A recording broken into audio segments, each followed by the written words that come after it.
నేడు విచారణకు రండి. ఫోన్ ట్యాపింగ్ కేసులో కేటీఆర్ కు సిట్ నోటీసు. ఉదయం 11 గంటలకు హాజరు కావాలని స్పష్టీకరణ. సాక్షిగా ఎంక్వైరీ కోసము ఇది. అయితే ఇదే వార్తని ఇల్లు ఏమైనా వేసారో చూద్దాం. ఇల్లు కూడా ఇలా ఈ పేపర్లు ఏమైనా వేసారంటే పేర్లు చూద్దాం. అంటే ఇట్లా ఎట్లా పిలుస్తున్నారు, ఏం దేనికోసం అని చెప్తారు. సిట్ నుంచి పిలుపు. ఫోన్ ట్యాపింగ్ కేసులో కేటీఆర్ కు నోటీసులు. ఇవాళ ఉదయం 11 గంటలకు విచారణ. ఇది మామూలుగానే వచ్చింది. అయితే ఇంట్లో ఇది ఎక్కువ వచ్చింది. ఏంటంటే గతంలో కేటీఆర్ భార్య ఫోన్ ట్యాప్ అయ్యిందని వార్తలు. దాని గురించి ప్రశ్నించనున్న అధికారులు.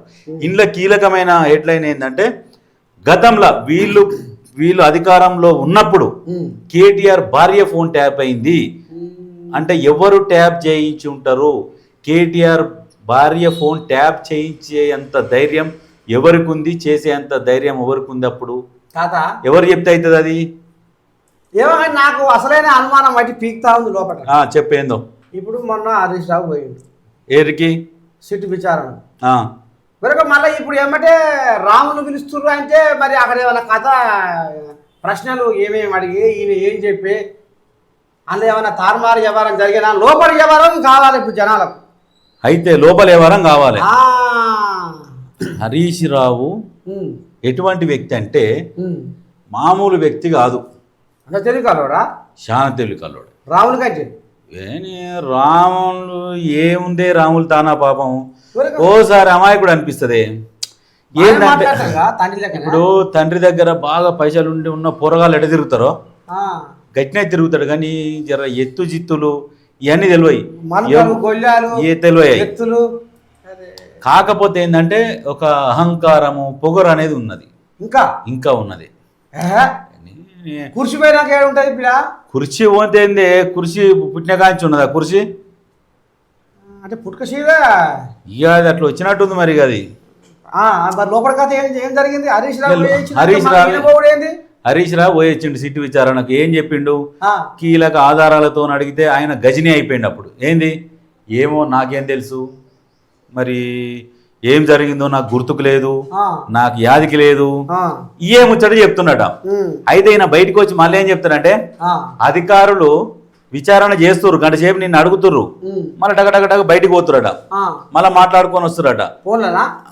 ఈ ఫోన్లోనే మళ్ళీ వచ్చి నన్ను విచారణ చేస్తురట.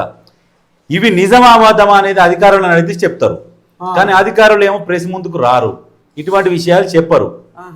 ఇవన్నీ కూడా ఈ రాజకీయంలో ఒక ఎత్తుగడ. ఎందుకంటే ఇప్పుడు వాళ్ళు వచ్చి మేము గంట మాట్లాడుకోలేదు, ఏం మాట్లాడుకోలేదని ప్రతిదానికి వివరణ ఇచ్చుకుంటానికి ప్రెస్ మీట్ పెడతానికి వాళ్ళు రాజకీయ నాయకులు కాదు కదనే. బాగానే అడుగుతారు వాళ్ళు, బాగానే అడుగుతారు. ఎట్లా అంటే కూర్చోబెడతారు. వీళ్ళని ఏమన్నారు కానీ కూర్చుంటారు. రండి సార్ అని మర్యాదగానే పిలుస్తారు. ఎందుకంటే గతంలో 10 సంవత్సరాలు పరిపాలించే కాబట్టి రెస్పెక్ట్ ఉంటుంది, ఎమ్మెల్యే కాబట్టి ఇక కూర్చోబెడతారు, అడుగుతారు. అడిగినప్పుడు ఏంది అని అంటే ఇక ఈయన హరీష్ రావు ఏం చేశారంటే రక్తపేం జరణ చూస్తాను ముద్దుకుంటుంది. ముద్దాడితేనే దాని కథ తెలుస్తుంది. మంచిగా ఇట్లా మరకలు మంచిగా స్టైల్గా ఉంటుంది. అడిగితే ఈయన అన్నిటికీ ఏం చెప్పలే, కానీ చెప్పేటి అని చెప్పిండు. ప్రెస్ మీట్లోనేమో వేరేది చెప్పిండు. లోపల ఏరే కథ, బయట ఏరే కథ. అయితే నాకు ఒకటి గుర్తుకొస్తుంది తాతో. ఆనాడు కృష్ణార్జున యుద్ధము జరిగినదో,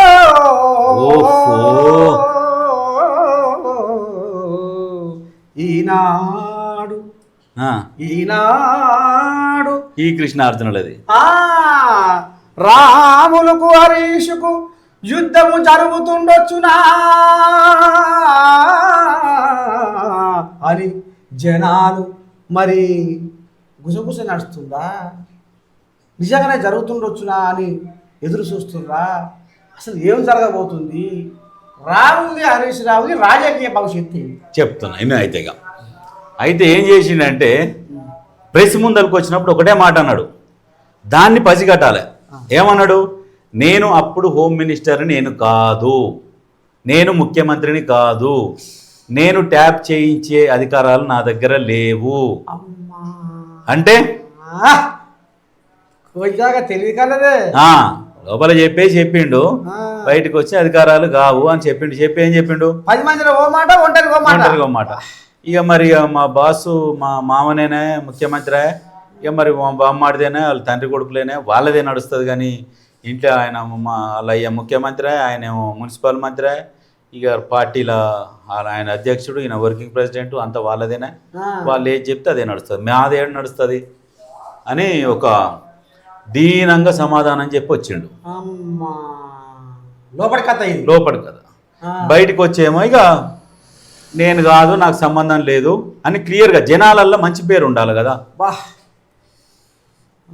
చేసే అన్నీ చేసినా కానీ జనాల దగ్గరకు వచ్చేసరికి ఇట్లా నవ్వుతాడుగా.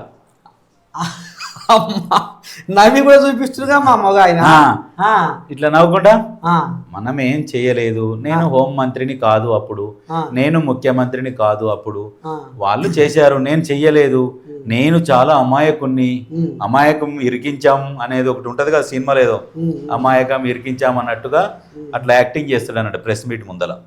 హరీష్ రావుకున్నంత తెలివి దాంట్లో ఒక 10% ఈయనకుంటే హరీష్ రావుని ఎప్పుడో తరము పార్టీని బాగుపెట్టు. అయితే ఇప్పుడు మొత్తానికి కారు స్టీరింగ్ హరీష్ రావు తిప్పుతుండా, రాములు తిప్పుతుండా? నువ్వు ఇంకా స్టీరింగ్ కాలంలోనే ఉన్నావు. డ్రైవర్ లేకుండా నడిచే కార్లు వచ్చినాయి. అమ్మ తాతో స్టీరింగ్ లేకుండా కుసున కాంచి నడుపుతున్నాడు. Button system. ఇప్పుడు అమెరికాలో తిరుగుతలేవా ఇక అందులో? ఇప్పుడు తెలుగుకల బటన్ రాముల దగ్గర ఉందా, హరీష్ కార్డు ఉందా? హరీష్ కార్డు ఉంటుంది అంతేలే, అందులో కూడా ఆయనే ఉండు. అది హరీష్ కాడ ఉన్న తెలివి నా దగ్గర లేదు. ఒక్క మాట, ఆయన తెలుగుకల్లోడు అయినా ఎంతసేపు చెప్పు, ఎంతసేపు చెప్పు, ఆయన జర చూపి పిల్లగాని ఎంతసేపు చెప్పు, కడుపులో పుట్టినోడా అంతే సంబంధం, ఆయన కొడుకుని కాదని అల్లునికి అట్టి ఇయ్యాడు. ఈయన కూడా ఆయన చేతులు ఏమంటే బిరేకు ఆడ కూర్చోడా హరీష్ రావు, రాముల కేసీరావు అంటే ఇప్పుడు కేసీరావునే కూర్చోమంటుండే ఈ కేటీఆర్.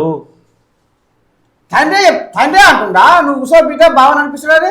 బావ అంటలేడు, ఈయన తండ్రి మాటని గెలవనీయకుండా తండ్రిని పక్క కూర్చోబెట్టేస్తున్నాడు. ఎవరు? రాములా?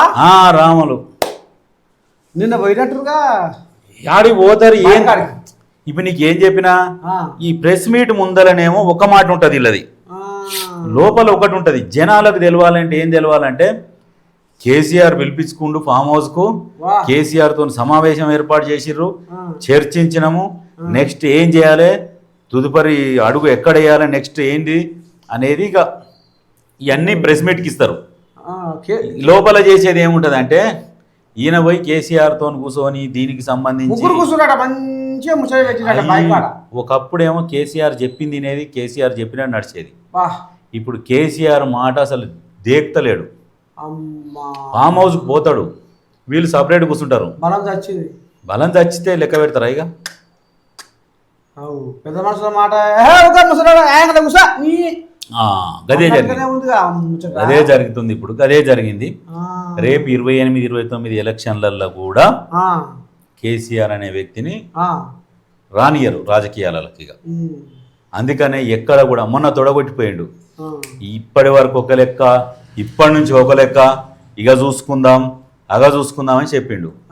ఏమై అది కూడా వీళ్ళు చెప్పిస్తారు అన్నట్టు. ప్రెస్ మీట్ దగ్గర మొత్తం ఒక స్క్రిప్ట్ ఉంటుంది వీళ్ళది. కేసీఆర్ రావాలి, కేసీఆర్ చెప్పాలి జనాలని. ఇట్లా ఏంటంటే ఇక మెస్మరైజ్ చేయాలి.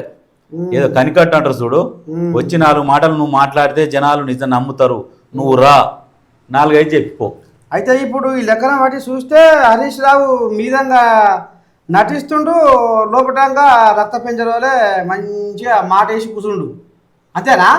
అయితే ఆయన ఏమన్నా పక్కన కూడా ఏమన్నా బలగాన్ని తయారు చేసుకుంటుండొచ్చునా? తెలివి కల్లోడు అంటే తయారు చేయడానే పుసుకుని ఏమన్నా అయితే నా బలగం నాకే ఉండాలని బలం ఉన్నది. ఒకసారి రామారావు ఇడ లేడు, హరీష్ రావుది బర్త్డే వాళ్ళ భవన్లో జరుపుకుంటారు. భవన్లో జరుపుకుంటుంటే ఇక అది ఉంటాయి కార్యకర్తలకు అదొకటి ఇదొకటి ఉంటుంది కదా, మంచి చెడు అరుచుకుంటారుగా. ఆ మంచి చెడు అరుచుకుంటారు అన్న విషయం ఏమైందంటే కేటీఆర్ మనసున పడ్డది. ఈ భవన్లనే పెత్తనం చెలాయిస్తే మరి రేపు భవిష్యత్తు ఏంది? అవును. మళ్ళీ ఆయన గుంపు ఉంటుందిగా, గుంపు ఉంటే ఎవడెవడు పొరగాళ్ళలో ఉన్నోళ్ళని అన్న చెప్పిండి ఇదంతా ఇక్కడ నడవద్దని చెప్పేసి పొరగాలని దాడి చేసి ఎలా కొట్టుర్రు అన్న కాడికి ఒక సమాచారం ఉండేనట. అయితే ఇదంతా మళ్ళీ ఎందుకో ఆలోచన చేసిరట. ఇక ఇదంతా చేసుకుంటే కొద్దిగా మనకు కూడా దెబ్బ పడుతుంది అయింది. ఇక సరే మనము లేము కాబట్టి నడవని, కానీ మనం ఉన్నప్పుడు నడవనియొద్దులే అని ఒక ఆలోచనతో అప్పుడు అంతా ఆల్రెడీ అంతా సిద్ధమై పొరగాళ్ళు పోస్టర్లు కూడా చంపారు హరీసి. అది అంతర్యుద్ధం నడుస్తున్నది. కానీ మీడియా ముందుకు వస్తారకేమో మంచిగా ఇట్లా వేసుకుంటారు చెయ్యి ఇట్లా, మా తాత మనవాడు ఎట్లా వేసుకున్నాం అట్లా అట్లా వేసుకొని జనాలని నమ్మియాలి. ఇది వీళ్ళ లక్ష్యం. రాజకీయం మీ జవాన్లు ఉన్నట్టుంది అనుకున్నావు రాజకీయం తాత. అట్లా తాత ఇప్పుడు ఒక మాట ఇప్పుడు గుసగుస ఆడా వినపడుతుంది. మన విలకర పోతే అప్పుడు కూడా ఈ ఓడిపోయాగా, ఎవరు కేసీఆర్ ఓడిపోయాగా, ఇక అప్పుడు అసెంబ్లీ ఎలక్షన్ ఓడిపోయినాక ఇంట్లో ఈయనకు పంచాయతీ అయిందట. పంచాయతీ అయితే ఈయన రాములే అయ్యని నూకేస్తే జారి పడ్డాడు, అది బాత్రూంలో పడ్డాడు అని పూకారాలు అయిపోయింది. కానీ రాములే పంచాయతీ పెట్టుకొని అవునే. ఇప్పుడు వాస్తవానికి అయితే నిజమే. అంటే ఇప్పుడు మనం నిజమని మనం చెప్పకూడదు, మనం చూడలేదు, మన దగ్గర ఆధారం లేదు. ఈ ఊగనే మనం బట్టగాల్చి మీదేది కదా. జనాలు అందరూ అనుకుంటారు ఏమని అనుకుంటారు అంటే, జనాలు అనుకున్నది ఏంటంటే హరీష్ రావుకు ఈయనకేదో కొట్లాట అయిందని అనుకుంటారు. అనుకుంటే హరీష్ రావు ఈయన ఏదో ఇక కొట్లాడితే కేసీఆర్ మధ్యలో వచ్చిండు.